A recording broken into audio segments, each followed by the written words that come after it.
Na primeira leitura, o livro da Revelação, o Apocalipse de São João, já nos traz algo que nós, se não, deveríamos nos alegrar por demais, né? Em determinado momento diz o seguinte: estavam de pé diante do trono e do Cordeiro, trajavam vestes brancas e traziam palmas na mão. Todos proclamavam com voz forte: a salvação pertence ao nosso Deus, que está sentado no trono do Cordeiro. Quando nós analisamos, quando nós lemos, ouvimos essa leitura, nos cabe nos perguntarmos se de fato, realmente, nós cremos nesta palavra, nós cremos com verdade, com amor, com profundidade, o que nos traz essa leitura. Pode ser que esteja equivocado, errado, eu diria que sim. Depois vem a segunda leitura, que lança sobre nós, a meu ver, uma grande responsabilidade, se nós deveras analisarmos ela de forma minuciosa. Primeiro, João começa dizendo, a primeira carta diz o seguinte: vede que grande presente de amor o Pai nos deu. A gente pode perguntar, né, mas que presente seria este? Já responde: de sermos chamados de filhas e de filhos de Deus. O filho ou a filha, quando é bem criado, quando é bem educado no caminho correto, é um filho ou uma filha obediente. A pergunta agora que nos cabe é: nós estamos sendo obedientes ao chamado? Nós estamos sendo obedientes aos clamores? Nós estamos sendo obedientes àquilo que Deus nos indica, aquilo que Deus nos apresenta? E depois continua dizendo, né? Se o mundo não nos conhece, é porque não conheceu o Pai. Ou seja, o nosso testemunho, ele é de suma importância. Como tem sido o seu falar, como tem sido o seu agir, o meu falar, o meu agir, mediante aos nossos irmãos e nossas irmãs, especialmente aqueles ou aquelas que ainda não conhecem Deus ou Jesus como o Senhor e Salvador. Na tua família, onde é o lugar do desafio, onde todos se conhecem, no teu trabalho, onde tem as desavenças, as problematizações, as invejas, as discórdias, as calúnias. Na faculdade, onde é o lugar do saber, que muitas das vezes alguns nem creem em nada, ou você que ainda está cursando o ensino fundamental ou médio, como tem sido o seu falar de Deus? Como tem sido o seu testemunhar esse Deus? Nós somos responsáveis para que outros e outras possam conhecer a esse Deus único e verdadeiro. E depois, no finalzinho, deixa bem claro para nós o seguinte: todo o que espera nele, ou seja, quem espera em Deus, em Jesus, purifica-se a si mesmo, como também ele é puro. Eu tenho insistido muito conosco, né? Quem costuma celebrar comigo, parece um disco, né, repetido.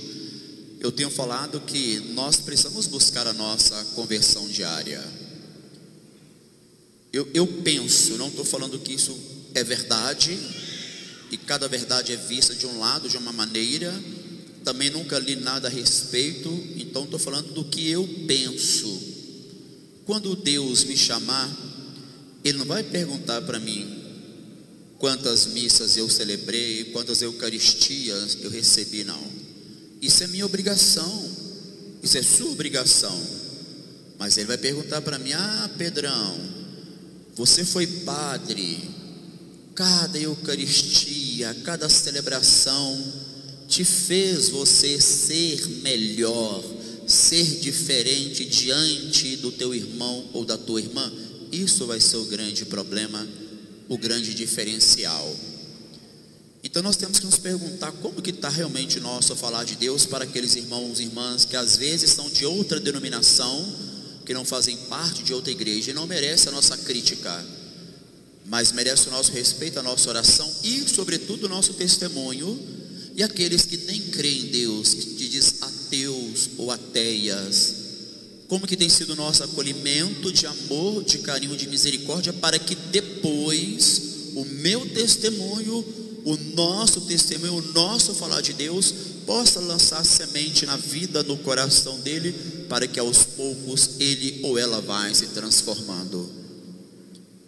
E por fim, o Santo Evangelho. Jesus deixa bem claro dois pontos importantes. Primeiro, naquele tempo, vendo Jesus as multidões, ele subiu para o monte. Quando nós estudamos a respeito do monte, o monte é o lugar do desafio, da dificuldade. Subida íngreme, até chegar lá, dependendo como é o monte, dá um cansaço, uma exaustão. Só que daquele local onde o próprio Cristo subiu, ele tinha uma visão mais ampla de todos aqueles que estavam acompanhando, que estavam buscando uma palavra. E ao subir, ele senta com os seus e dá uma lição, a mesma lição que hoje é dada para cada um de nós.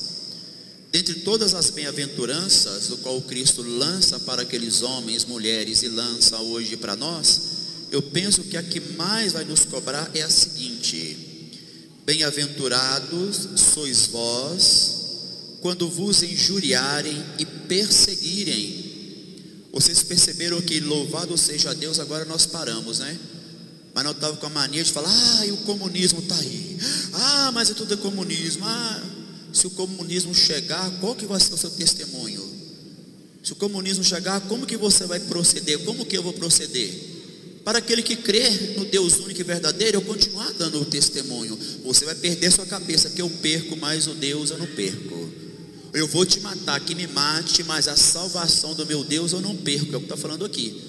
Então às vezes vão nos injuriarem, vão caluniarem, vão falarem de nós, mas se chegar, se acontecer, será que nós vamos ter a coragem, a capacidade de continuar propagando, continuar espalhando, continuar falando no nome desse Deus único e verdadeiro?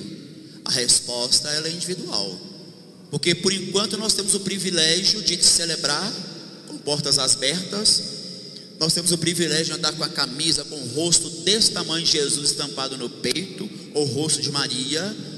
Nós temos o privilégio de andar com uma Bíblia na rua.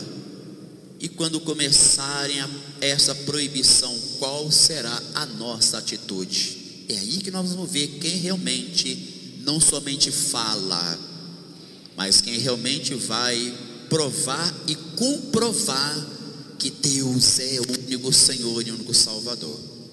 E nenhum de nós podemos falar, eu vou ser assim, porque na hora que a corda aperta, pode ser que nós realmente façamos igualzinho Pedro fez.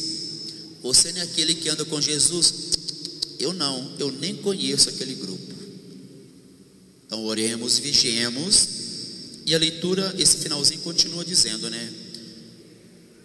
Quando isso acontecer, não é motivo para desesperar, não é motivo para ficar com medo, não.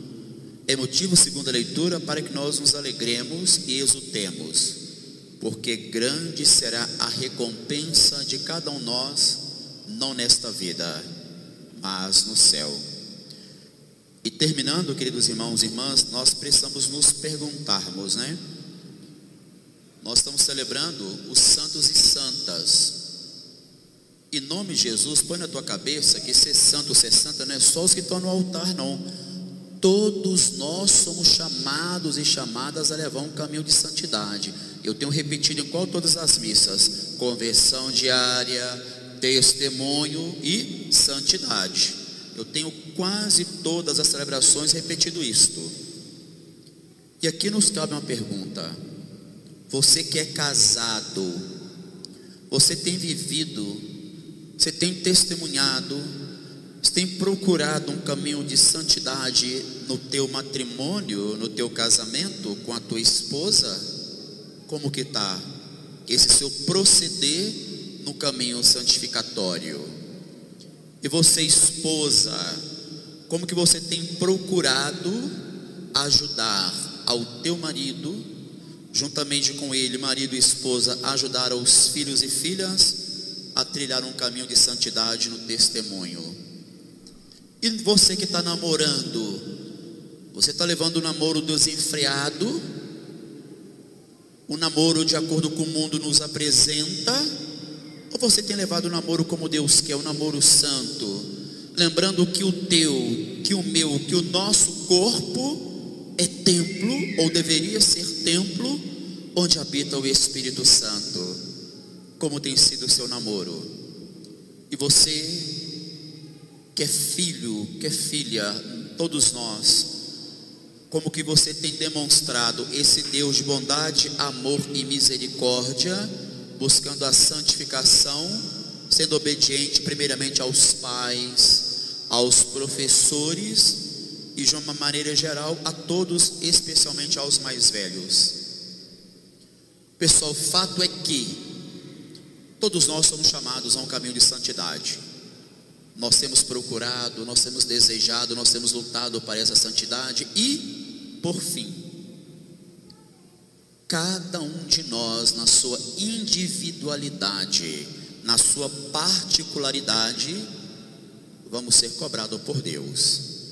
Não porque Ele é um Deus que fica olhando para nos cobrar, para nos vigiar, mas porque Ele é um Deus bondoso, amoroso, misericordioso, mas também Deus é justo.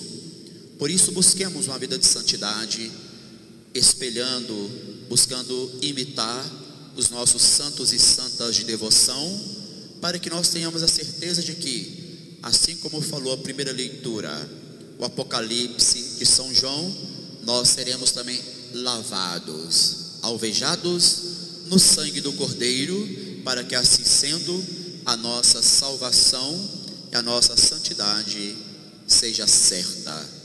Da salvação e da santidade jamais deveremos ter dúvida, porque somos nós aqui que fomos e seremos sempre chamados por Deus, e somos escolhidos por esse Deus único e sobretudo verdadeiro. Louvado seja o nosso Senhor Jesus Cristo. Para sempre seja louvado. Confiantes no Pai, professemos a nossa fé. Creio em Deus Pai, Todo-Poderoso.